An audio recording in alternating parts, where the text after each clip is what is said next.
In this section, we will discuss basic op-amp specifications. The importance of any of these specifications depends, of course, upon the application. For example, offset voltage, voltage drift, and open loop gain are very crucial in precision sensor signal conditioning circuits. പക്ഷേ ഇതൊരു അത്ര important അല്ല ഒരു high speed applications such as band width, slow റേറ്റും key specification ആയിരിക്കുന്നിടത്തൊക്കെ. Most op-amp specifications are largely topology independent. However, although voltage feedback, current feedback op-amps have similar error terms and specifications. ഓരോ op-ampും application അനുസരിച്ച് നമ്മൾ consider ചെയ്യേണ്ട സ്പെസിഫിക്കേഷനും മാറിക്കൊണ്ടിരിക്കും. ഓരോ ICയുടെയും specifications manufacturers പൊതുവെ തരാറുണ്ട് ഒരു ഡാറ്റ ഷീറ്റായിട്ട്. പക്ഷേ these data sheets provide A wealth information like absolute maximum rating, intended specification, electric characteristics, pin diagrams, equivalent circuits etcetera. നമുക്കിതിൽ നിന്ന് എന്തൊക്കെയാണ് വേണ്ടതെന്ന് അറിയണമെന്നുണ്ടെങ്കിൽ അത് ആപ്ലിക്കേഷനെയാണ് ഡിപ്പെൻഡ് ചെയ്തിരിക്കുന്നത്.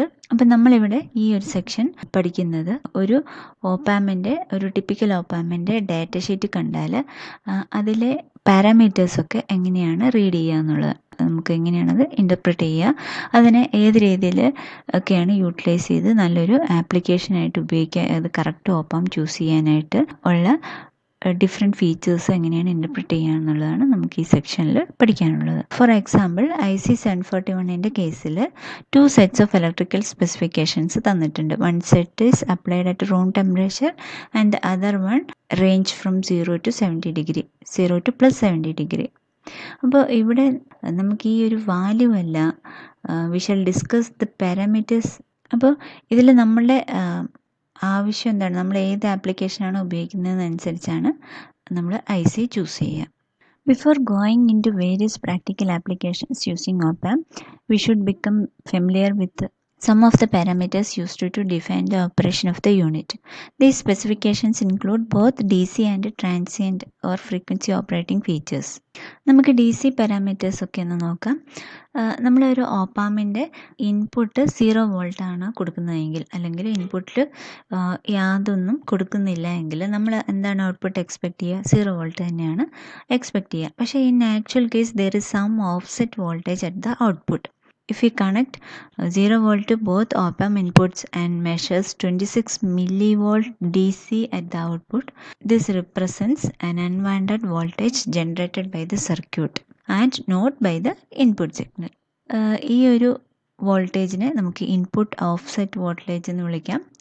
അപ്പോൾ ഇത് മാനുഫാക്ചർ സ്പെസിഫൈ ചെയ്തിട്ടുണ്ടാവും അത് എത്രയാണെന്നുള്ളത്. 0 volt കൊടുക്കുന്ന സമയത്ത് ഔട്ട്പുട്ടിൽ എന്താണ് കാണിക്കുക എന്നുള്ളത്. അപ്പോൾ ഈ ഒരു ഇൻപുട്ട് ഓഫ്സെറ്റ് വോൾട്ടേജിൻ്റെ വാല്യൂ ഉപയോഗിച്ച് നമുക്ക് ഔട്ട്പുട്ട് ഓഫ്സെറ്റ് വോൾട്ടേജും ഗെയിനും ഒക്കെ ആംപ്ലിഫയറിൻ്റെ ഗെയിനും ഒക്കെ നമുക്ക് കാൽക്കുലേറ്റ് ചെയ്യാവുന്നതാണ്. ഇൻപുട്ട് ഓഫ്സെറ്റ് വോൾട്ടേജിനെ നമുക്ക് VIO എന്ന് റെപ്രസെൻ്റ് ചെയ്യാവുന്നതാണ്.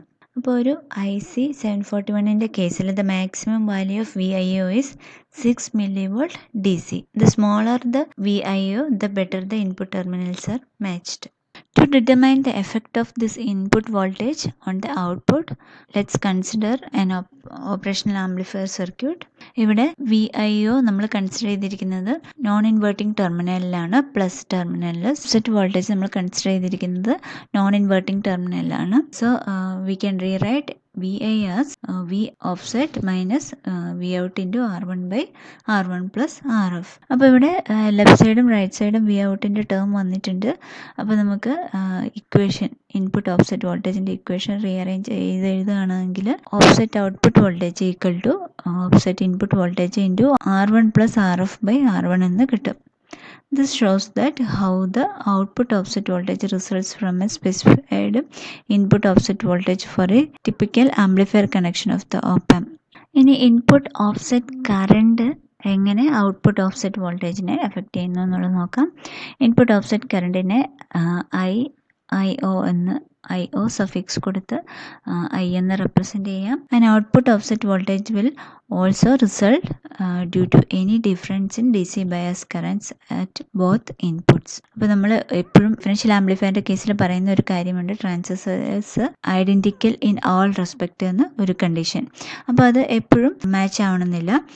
Each will operate at A slightly different current. അപ്പോൾ ഈ ഒരു ഔട്ട്പുട്ട് ഓഫ്സെറ്റ് വോൾട്ടേജ് വാല്യൂ കണ്ടുപിടിക്കാനായിട്ട് നമുക്കൊരു ഡയഗ്രാം കൺസിഡർ ചെയ്യാം.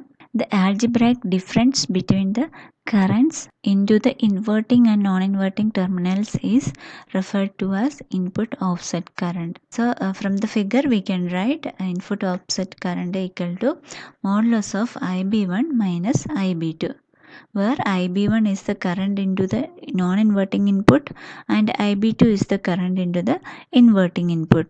ഒരു IC 741-ൻ്റെ കേസിൽ input offset current 200 nano ampere ആണ് മാക്സിമം വരിക. Replacing the bias currents through the input resistors by a voltage drop that each develops, we can determine the expression for the resulting output voltage. Since the compensating resistance RC is approximately equal to R1, we will obtain the offset voltage due to input offset current as input offset current IO into RF. നമുക്ക് total offset എന്ന് പറയുന്നത് due to VIO and IIO ആണ്. അപ്പോൾ അതിൻ്റെ expression നമുക്ക് എങ്ങനെ എഴുതാം? Modulus of total offset voltage equal to the sum of offset were due to VIO and the output offset due to input offset current. The absolute magnitude is used to accommodate the fact that the offset polarity may be either positive or negative. Input bias current is the average of currents that flow into the inverting and non-inverting input terminals of the op-amp. The equation can be written as the average of IB1 and IB2. That is IB equal to IB1 plus IB2 by 2. The input bias current is 500 nanoampere for a typical IC741. Whereas a precision IC741, the IB value is plus or minus 7 nanoampere. The input bias currents are actually the base currents of first differential amplifier stage.